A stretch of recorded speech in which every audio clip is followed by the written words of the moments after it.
the one lover who hopes to marry. My name is Daniela, and I want to tell you my story. I live in a small town called Brighton Bay, not far from New York City. It's quiet here, with calm streets, cozy cafes, and the sound of waves always nearby. I'm 29 years old, and I work as a receptionist at a small hotel near the beach. Life was simple, some might say boring, but I liked it. I had a few close friends, a small apartment, and a routine that felt safe. I wasn't looking for love. After a few bad relationships in the past, I told myself that it was better to stay alone. But sometimes, life brings someone into your world when you least expect it. That person was Michael. Michael came to the hotel for a business trip. He looked different from the usual guests, calm, polite, and a little tired. He had soft eyes, a gentle smile, and a quiet way of speaking.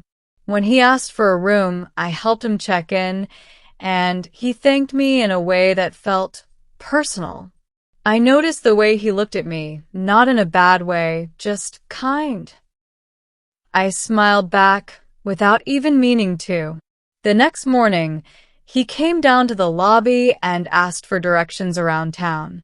I told him where to get the best coffee, where the beach was nice and quiet, and which seafood restaurant locals liked best. He listened to me carefully, really listened, and I liked that. Most people don't.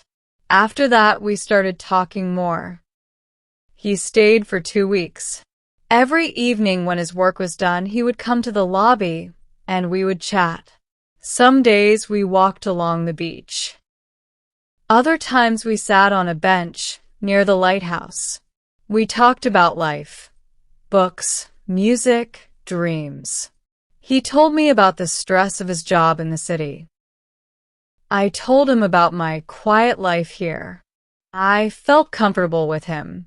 I felt seen. One night we were walking by the water.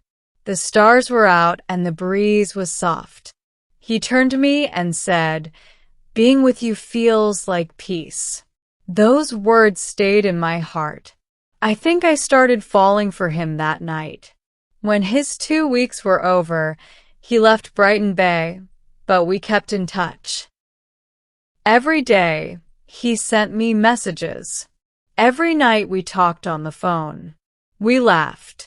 We shared stories. And I missed him more than I thought I would. A month later, he came back. This time, he didn't stay at the hotel. He rented a small house near the harbor and asked me to visit. We made dinner together. We listened to music and danced in the kitchen. It felt like we had been together for a long time. I felt lucky. But then one evening something changed. We were sitting on the couch, drinking tea, and he looked serious. He took a breath and said, "Daniela, I need to tell you something." I looked at him. My heart started to beat faster. "I'm married," he said, looking at the floor. "I have 2 children." My body froze. I couldn't speak. My hands felt cold. I looked away. "I didn't mean to hide it," he said. "I didn't expect to meet you, but my marriage is not good. We live in the same house, but it's not love anymore. I stay for the children. That's all." His voice was low. He sounded sad, but I couldn't say anything. My thoughts were all over the place. I stood up and walked outside. The air was cold, and I could hear the ocean waves.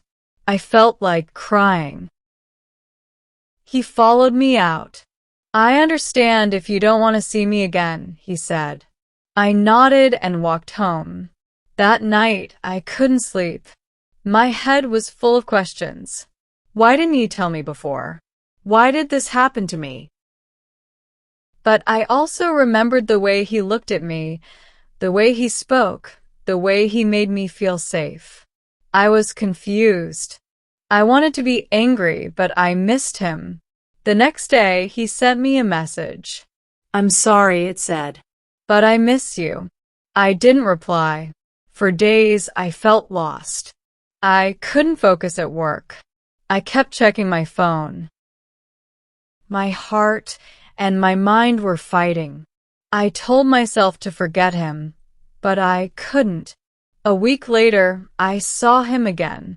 We met near the beach. I told him I felt hurt, that I didn't like being kept in the dark. He said he understood. He didn't try to excuse it. He only said, I care about you. And then I stayed. I know it's wrong. I know many people will say I made a bad choice. I know I became the other woman. But at that time, I wanted to believe him. I wanted to believe this was temporary. That maybe one day he would leave his wife. That maybe he would choose me. So we continued in secret. He visited Brighton Bay once or twice a month. He stayed in that little house. I went there after work. We ate together. We talked. Sometimes we watched old movies or just sat in silence. It felt real, but also like a dream that could end any time. We never went out together. We never held hands in public. No photos, no dates, no future plans. Just small moments in a quiet house.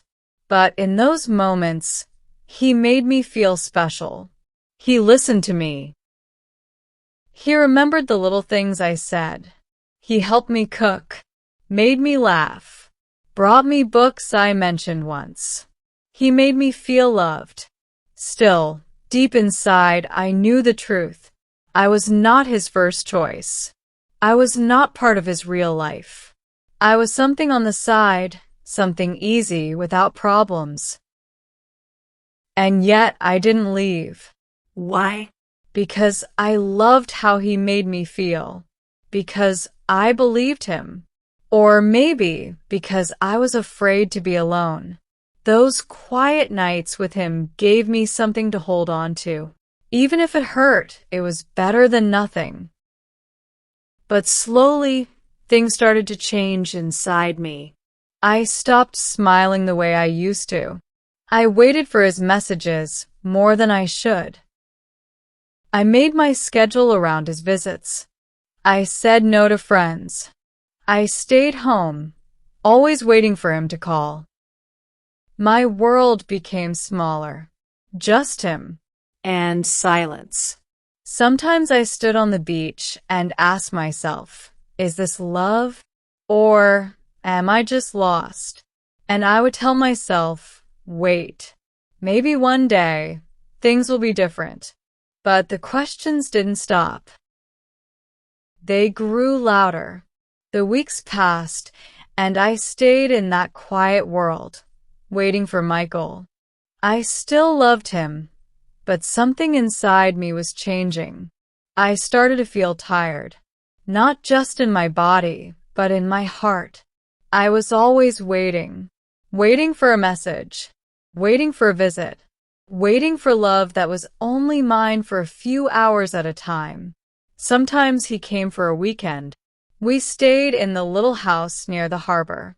We talked, cooked, and held each other.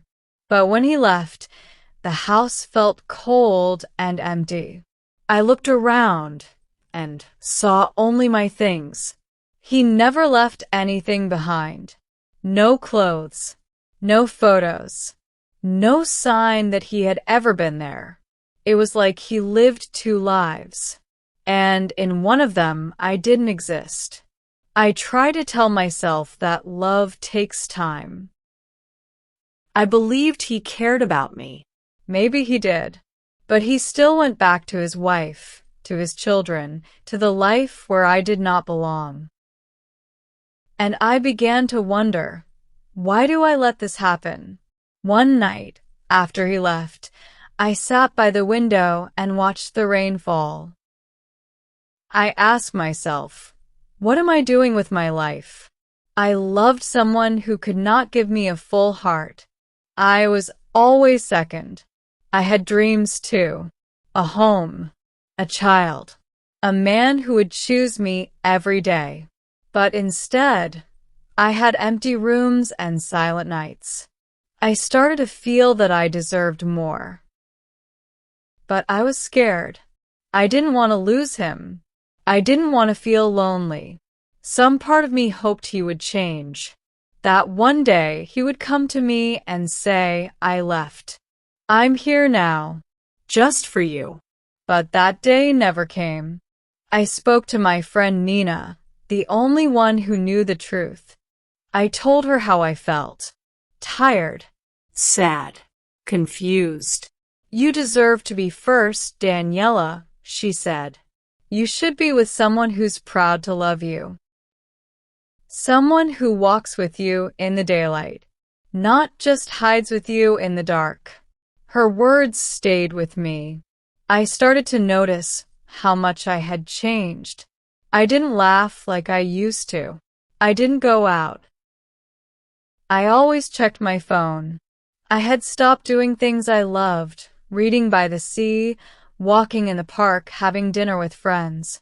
My world had become small, and I was the one who let it happen. One evening, Michael visited again. He smiled, brought flowers, kissed my forehead. He acted like everything was fine. But I was quiet. What's wrong? He asked. I don't know if I can keep doing this, I said. He looked surprised. Why now?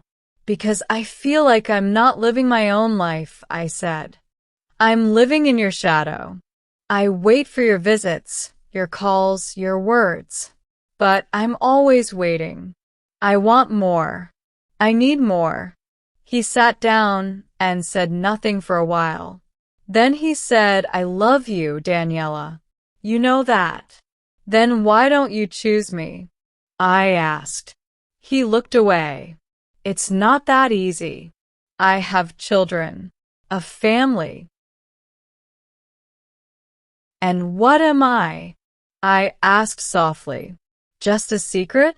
He didn't answer. That night I cried again. Not because he was cruel. He wasn't.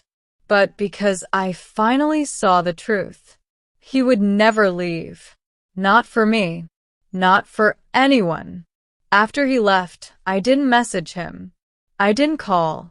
I needed time to think. I walked by the beach every morning before work. I let the wind touch my face. I watched the waves and thought about my life. What did I want? What made me happy? Slowly, I remembered the old me. The girl who loved long walks, coffee with friends, books by the fire. I missed her. I also thought about love. What does real love look like? Not just flowers and kisses, but someone who stands with you in the open. Someone who says, you're mine, without fear. I didn't have that. Not with Michael. I started writing in a notebook every night. Just thoughts and feelings. It helped me understand what I wanted. And every page I filled made me a little stronger. Michael still sent messages. I miss you. I'm thinking about you. Can I see you? But I didn't answer. Not right away. I needed time. 1 week later, he showed up at my door. I was surprised, but I let him in.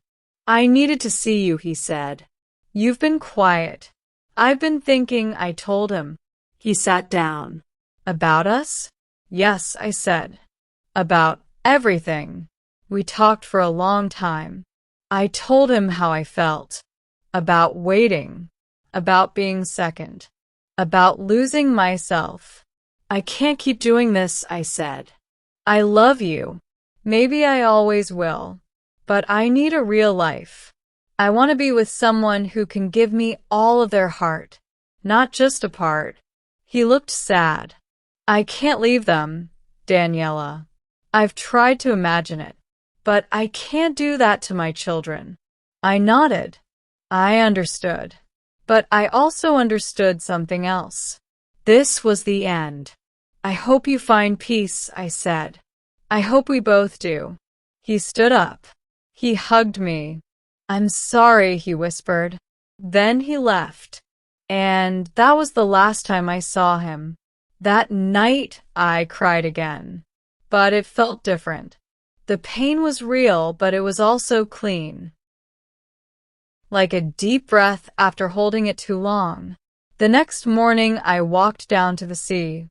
I stood there for a long time, just watching the waves. The sky was clear. The wind was soft. I felt something I hadn't felt in months. Calm. I knew healing would take time, but I also knew I had taken the first step. For the first time in a long time, I was not waiting for a message. I was not checking my phone. I was just standing there with myself. And that was enough. For now. Months passed after I said goodbye to Michael. At first, the days felt long and heavy. I missed him. I missed the way he smiled, the way he held me, the small things we used to share. Some mornings I wanted to call him. Some nights I cried in bed, holding my pillow close, remembering the sound of his voice. But slowly, things began to change. I started spending more time with my friends again.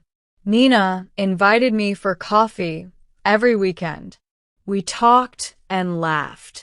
Sometimes we sat in silence, just enjoying each other's company. It felt good to be around people who loved me for me, with no secrets, no lies.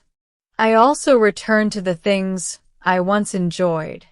I began reading again, soft stories, quiet ones about love and hope.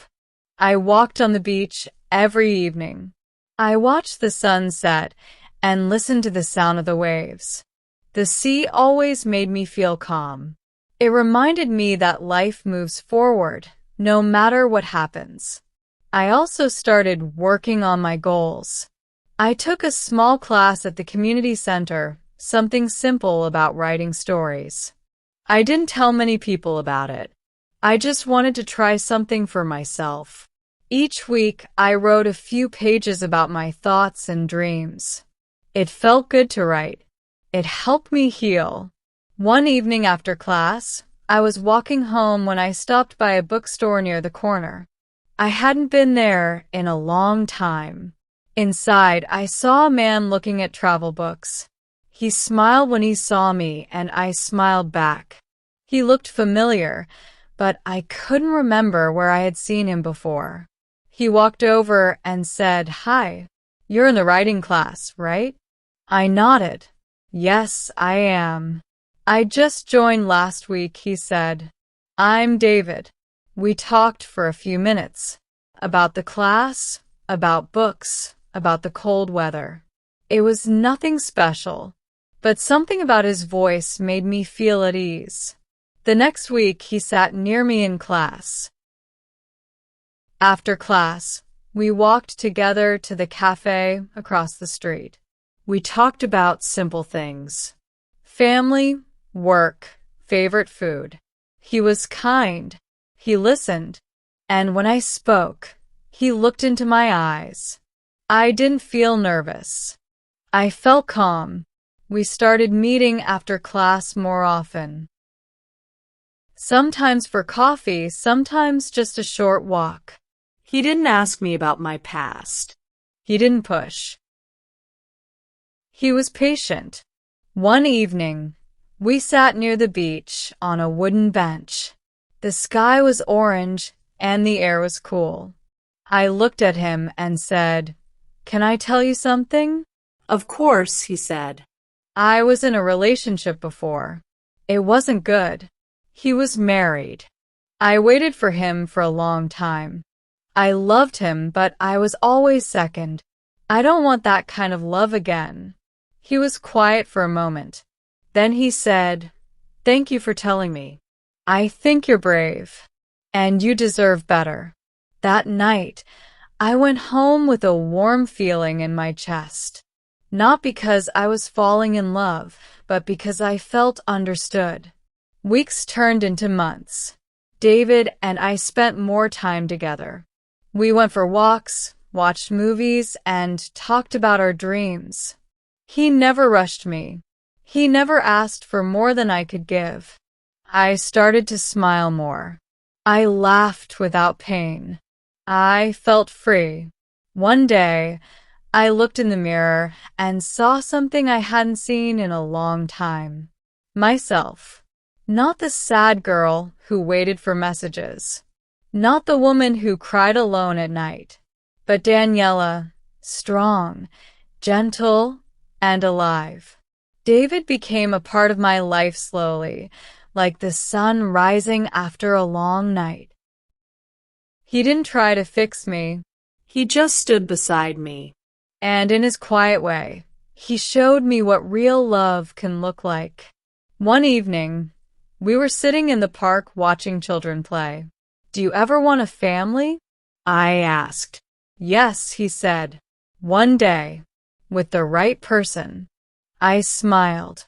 Me too. We didn't need to say more. I knew now that love doesn't have to hurt. It doesn't have to be hidden or painful.